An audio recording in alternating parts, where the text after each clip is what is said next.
তিন শায়েখ বিন মাদানী পান বিক্রেতারে বলল, তুই তাবলীগ করিস? হ্যাঁ তাবলীগ করি। তোর তো নামাজ হয় না। তোর কি হয় না? সারাদিন কি করে আমাদের নামাজ এই বছর দেয় কি দেয় না? কই এত কথা বলে কোনো লাভ আছে? তোদের তো নামাজই হয় না, আমাদের নাকি কি হয় না? কি আমার এখন ওই তিন শায়েখ বিন মাদানী বলে যে আজকে তোর সাথে বহস করবো। আজকে তোর সাথে কি করবো? গল্প, শুধু গল্প হিসেবে বলতেছি না, শেখার জন্য বলতেছি। কি বললো? বহস করবো। এখন এই পান বিক্রেতা বলে, ভাই আমি তো অত কিছু বুঝি না, সাধারণ মানুষ। বাকি আলেমরা আমারে বলছেন কোরআন আর সহিহ হাদিসের বাহ্যিক শব্দ দিয়ে 2 রাকাত নামাজ পড়া যায় না। তো তুমি যদি কোরআন এবং হাদিসের বাহ্যিক শব্দ দিয়ে 2 রাকাত নামাজ আজকে আমারে দেখা দিতে পারো, তাহলে আমি আহলে হাদিস হয়ে যাবো। ঠিক না? সহজ না? আমার হানাফি মাযহাব মানার কোনো দরকার আছে? যদি আমার সবকিছু জিন্দেগির সব মাসালা যদি কোরআন আর হাদিসের বাহ্যিক শব্দ থেকে পাই, মাযহাব মানার কোনো দরকার আছে ভাই আমার? ঠিক প্রশ্নকর আমিন জোরে বলতে হবে না আস্তে বলতে হবে? এখনই পান বিক্রেতা বলে, আমার নবী তো আধা দিন আনে, আমাদের নামাজ আধা। আমাদের নামাজ কি ইমামের পিছনে আমিন জোরে বলা আস্তে বলা থেকে শুরু হয় না? তাকবীরে তাহরিমা থেকে। কোত্থেকে শুরু হয় ভাই? ওই পান বিক্রেতা বলে আলোচনা হবে তবে তাকবীরে তাহরিমা থেকে। কোত্থেকে শুরু হবে? কারণ নামাজ নামক ঘরের দরজার নাম হলো তাকবীরে তাহরিমা। নবী বলেন তাকবীরুহা আত-তাহরীম, যে তাকবীর, তাকবীরে তাহরিমা হলো এমন জিনিস যেটি নামাজের বহির্ভূত সমস্ত বিষয়কে হারাম করে দেয়। অর্থাৎ নামাজ নামক ঘরের দরজার নাম কি? তাকবীরে তাহরিমা। আলোচনা হবে তাকবীরে তাহরিমা থেকে। এখন তিন শায়েখ বিন মাদানী বলে, ঠিক है বল। পান বিক্রেতা বলে, আচ্ছা বলেন তাকবীরে তাহরিমা ফরজ না ওয়াজিব না সুন্নাত? জানতে হবে না? নামাজের কোন মাসআলার কোন বিধান, এটা আপনি ভালো করে না জানলে নামাজটা সুন্দর করে পড়তে পারবেন? বুঝে বলবেন, পড়তে পারবেন? কোনটা ফরজ, কোনটা ওয়াজিব, কোনটা সুন্নাত, এগুলো জানতে হবে না ভাই? বুঝে বলবেন, জানতে হবে না? এখন তিন শায়েখ বিন মাদানী, কয় শায়েখ বিন মাদানী? তিন শায়েখ। তিন শায়েখ বিন মাদানী একজন কয় ফরজ। কি ফরজ? পাশের আরেক শায়েখ বিন মাদানী এর গুতা দিয়া কয়, তুই ফরজ কইলি কেমনে? ফরজ কি দ্বারা প্রমাণিত?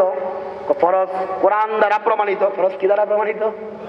ঠিক है, কোরআনের এই যে কোরআন শরীফ আছে, কোরআন শরীফ থেকে একটা আয়াত শোনা দাও।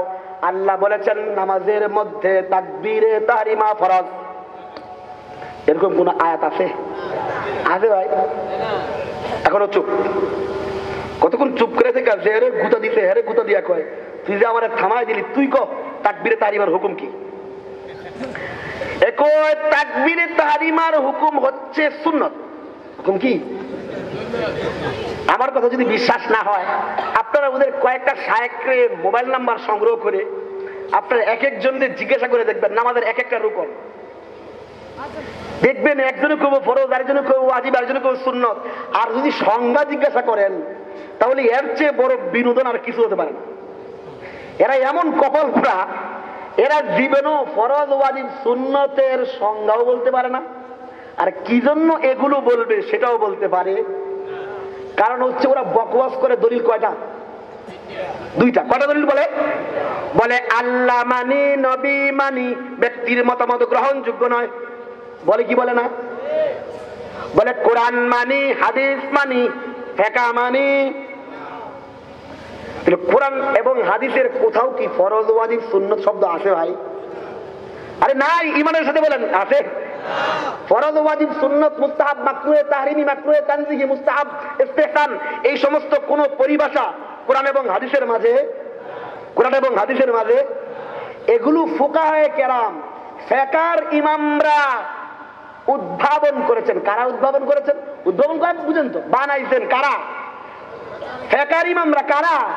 মাযহাবের ইমামরা। মাযহাবের তো যেই ব্যক্তিরা মাযহাব মানে না, মাযহাবের ইমামদের বিরুদ্ধে বকওয়াস করে, ফিকহের কিতাবের বিরুদ্ধে যারা বকওয়াস করে, সেই সমস্ত ব্যক্তিদের সেই কুদুরি থেকে, সেই হেদায়েত থেকে, সেই কানজুদ দাকায়েত থেকে, সেই ফতোয়ায়ে শামি থেকে, ফতোয়ায়ে তাতার খারিয়া থেকে, ফতোয়ায়ে আলমগীরি থেকে, এই সমস্ত ফতোয়ার কিতাব থেকে, ফিকহের কিতাব থেকে ফরজ, ওয়াজিব, সুন্নাত, মুস্তাহাব এই সমস্ত শব্দ চুরি করার কোনো অধিকার তাদের নাই।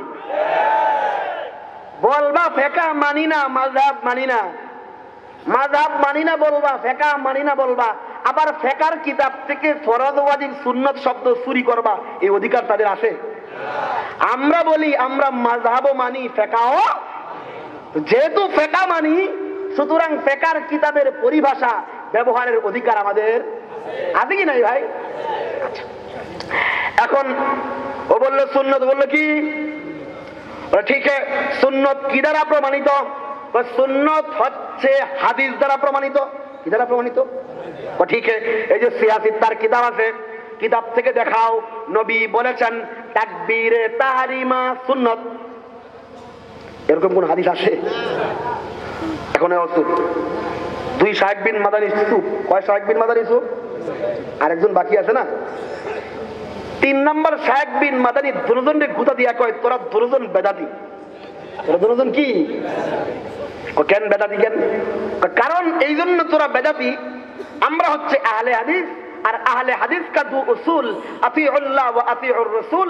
আহলে হাদিস লামাযহাবীদের মূলনীতি হলো দুইটা, আমরা আল্লাহ মানি, নবী মানি, কোন ব্যক্তির মতামতকে মানি।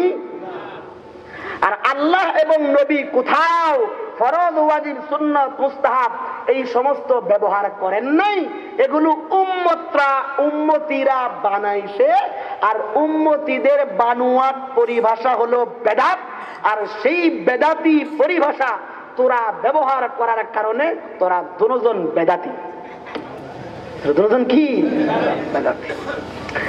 এখন এই পান বিক্রেতা আলেম ওলামাদের সাথে সম্পর্ক আছে তো? তো হাদিসের কিতাব বুখারী শরীফ খুলে দেখাইলো অনুবাদ, যেখানে লেখা ইমাম বুখারী রাহমাতুল্লাহ আলাইহি শিরোনাম কায়েম করেছেন বাবু ইজাবুত তাকবীরে, তাকবীরে তাহরিমা ওয়াজিব হওয়ার অধ্যায়। তাকবীরে তাহরিমা ওয়াজিব হওয়া, তাকবীরে তাহরিমা ইমাম বুখারীর মধ্যে কি? ওয়াজিব। সুনানে নাসাই খুলে দেখালো ইমাম নাসাই রাহমাতুল্লাহ আলাইহি শিরোনাম কায়েম করেছেন বাবু ফরজুত তাকবীরাতিল উলা, তাকবীরে তাহরিমা ফরজ হওয়ার অধ্যায়। তাহলে ইমাম নাসাইয়ের মতে তাকবীরে তাহরিমা কি? এখন এই ফরজ ওয়াজিব ব্যবহার করলে যদি কেউ বেদাতি হয়, ওই পান বিক্রেতা বলে, তাহলে 1 নাম্বার বেদাতির নাম ইমাম বুখারী, 2 নাম্বার বেদাতির নাম ইমাম নাসাই। তাই হয় না? এখন চুপ। কতক্ষণ চুপ করে থেকে একজনে কয় তুই ইমামের পিছনে সূরা ফাতিহা পড়তে হবে কি হবে না, এই মাসালা জিগা। কোন মাসালা জিগা? এদের দেখবেন সারাদিন ইমামের পিছনে আমিন বলতে হবে কিনা, রফুল এদেন করতে হবে কিনা, তারা 8 টাকা 20 টাকা এগুলো লয়ে ফেরতা করে কি করে না? তাকবীরে তাহরিমা থেকে শুরু করে। আরে ভাই ইমানের সাথে বলেন, তাকবীরে তাহরিমা থেকে শুরু করে, মাঝখানটা ঢুকে না। ওই পান বিক্রেতা বলে নামাজ নামক ঘরের দরজা হলো তাকবীরে তাহরিমা। আজকে ঘরের দরজা ছাড়া মাঝখান দিয়ে শীত দিয়ে ঢুকতে দেব না। শীত দিয়ে ঢুকতে দেব এই রফুল এদেন আমিন জোরে বলা 8 টাকা 20 টাকা এগুলো নামাজের দরজা না, মাঝখানের অংশ। মাঝখানের অংশ না। আপনি বলবেন যে আজকে ঘরের দরজা দিয়ে ঢুকতে হবে, মাঝখান দিয়ে ঢুকা যাবে? আগেই বলেছিলাম শয়তান হযরত ওমরকে দেখে কত স্পিডে ভাগছে, হে আপনারা দেখে পরের দিন ডাবল স্পিডে ভাগবে। কারণ এরা এদের ওই এলমের দৌড় ওই 4-5টা মাসআলাই, এছাড়া অন্য লেনদেনের মাসআলা একটা জিজ্ঞাসা করে দেখেন, বোম মারলেও একটা মাসআলা বের হবে না। তো এখন ওই পান বিক্রেতা বলে না না, প্রথম মাসআলা থেকে সমাধান করতে হবে। তো 3 শায়েখ বিন মাদানী বলে আসলে হুকুম তো আমরা জানি না, লেখা নিলাম আরেকদিন জবাব দেব। লেখা নিলাম আরেকদিন। আপনারা প্রশ্ন করতে পারবেন না? প্রশ্ন করতে পারবেন না? প্রশ্ন করে দেখেন, কত মজাতে দেখতে পারবেন। কঠিকে প্রশ্ন করতো 2 নাম্বার প্রশ্ন। আমার 2 নাম্বার প্রশ্ন হলো, ইমাম সাহেব জোরে জোরে তাকবীরে তাহরিমা বলে আর মুসল্লিরা আস্তে বলে কি বলে না? ওরে বলবেন জবাব জান। আমরা যদি নামাজে ইমামের পিছনে মসজিদ ফাড়ায় আমিন না বলি, তাহলে আমাদেরকে বলিস যে তুই আমিন মসজিদ ফাটায়া বলিস না, তাহলে তোর নামাজ সুন্নত অনুযায়ী হয়। আর আমিন আস্তে বলার সপক্ষে একটি সহিহ হাদিস দেখাও। কি হাদিস দেখাও? আপনি শুধু বলেন বাবজান, নামাজের 1 রাকাত নামাজে আমিন জোরে বলা আস্তে বলার মাসআলা আসে একবার। কয়বার? আর 1 রাকাত নামাজে ইমাম সাহেব জোরে জোরে তাকবীর দেয় প্রায় 7 বার, আর মুসল্লি আস্তে তাকবীর দেয় 7 বার। কয়বার দেয়? ওরে বলবেন, তুমি যে 7 বার আস্তে আস্তে ইমামের পিছনে তাকবীর বলো, এর সপক্ষে আমি তো একবার আমিন আস্তে বললে বলা দলিল দেখাইতে সহিহ দলিল, আর তুমি যে 7 বার ইমামের পিছনে আস্তে আস্তে তাকবীর বলো, এই আস্তে তাকবীর বলার সপক্ষে সহিহ হাদিস লাগবে না, একটা যঈফ দুর্বল হাদিস দেখাও। যৌক্তিক প্রশ্ন না ভাই? একবার আমিন আস্তে বললে আমার কাছে লাগায় কি লাগায় না? আমার কাছে দলিল চায় কি চায় না? তো এই যে তাকবীরে তাহরিমার সময় ইমাম জোরে তাকবীর দেয়, মুসল্লি রুকুতে যাওয়ার সময় ইমাম জোরে তাকবীর দেয়, মুসল্লি রুকু থেকে উঠার সময় ইমাম জোরে তাকবীর দেয়, মুসল্লি। তো এই আস্তে যে বলে, এই আস্তে বলার সপক্ষে দলিল কি জানতে হবে না? ওর কাছে আমরা জিজ্ঞাসা করবো না, এ আমার 2 রাকাত নামাজ কোরআন এবং হাদিস থেকে দেখাবে না ভাই? এই প্রশ্ন করতে পারবেন না? এখন যখন বললো যে আমিন জোরে বললে আস্তে বললে ফিতনাবাজি করো, তো ইমামের পিছনে তোমরা তাকবীর যে আস্তে বলো সপক্ষে দলিল দেখাও। ও বলে যে আজকে পারুম না আরেকদিন, আজকে পারুম না আরেকদিন, আজকে পারুম না আরেক। ঠিক। 3 নাম্বার প্রশ্ন কর যে তারাবি নামাজ 8 রাকাত না 20 রাকাত? এখন ওই পান বিক্রেতা বলে আজকে মাঝখানের প্রশ্ন করা যাবে, তাকবীরে তাহরিমা শেষ হয় নাই। বলো তাহলে তোমার 3 নাম্বার প্রশ্ন কি? আমার 3 নাম্বার প্রশ্ন হলো, আমি নামাজের মধ্যে আল্লাহু আকবারের বদলে বললাম আল্লাহু আযমু, ভুলে বলছি। এখন আমার নামাজের হুকুম কি জানতে হবে না? আমাদের দিন কি আদা? তো পূর্ণ দিনের মাসআলা আদা হবে না পুরা হবে? সব মাসআলার সমাধান থাকতে হবে না? এখন ওই 3 শায়েখ বিন মাদানী কয় এটার সমাধানও আমি জানি না, লেখা নিলাম আরেকদিন জবাব দেব। আরেকদিন এলাকার মানুষ ধরছে যে আমাদের এলাকায় আইসা সহিহ হাদিস বলে সহিহ হাদিস দিয়া জীবনের সব মাসআলার সমাধান করে দেবে বলে বলে আমাদের মসজিদে ফিতনা করো, আলেমদের সাথে ঝগড়া করো, আমার ভাইকে আমার বিরুদ্ধে লাগিয়ে দাও, এত ফিতনাবাজি করো, অথচ আজকে তাকবীরে তাহরিমার মাসআলার সমাধান করতে পারো নাই, এমনিতে যাইতে পারবা না, মুসলেকা লিখে দিয়ে যাও। ও লিখে দিল যে পেশওয়ারের আহলে হাদিসরা তাকবীরে তাহরিমার মাসআলার সমাধান করতে পারে নাই। তাকবীরে তাহরিমার মাসআলার সমাধান করতে পারে? আপনি ধরে দেখবেন এর জিন্দেগি তো পারবে, ধরতে পারবেন না ভাই। আমাদের নামাজ কি আদা না পুরা? তো পুরা নামাজের সব মাসআলা জানতে হবে না? সব মাসআলার সব দলিল জানতে হবে না? আল্লাহ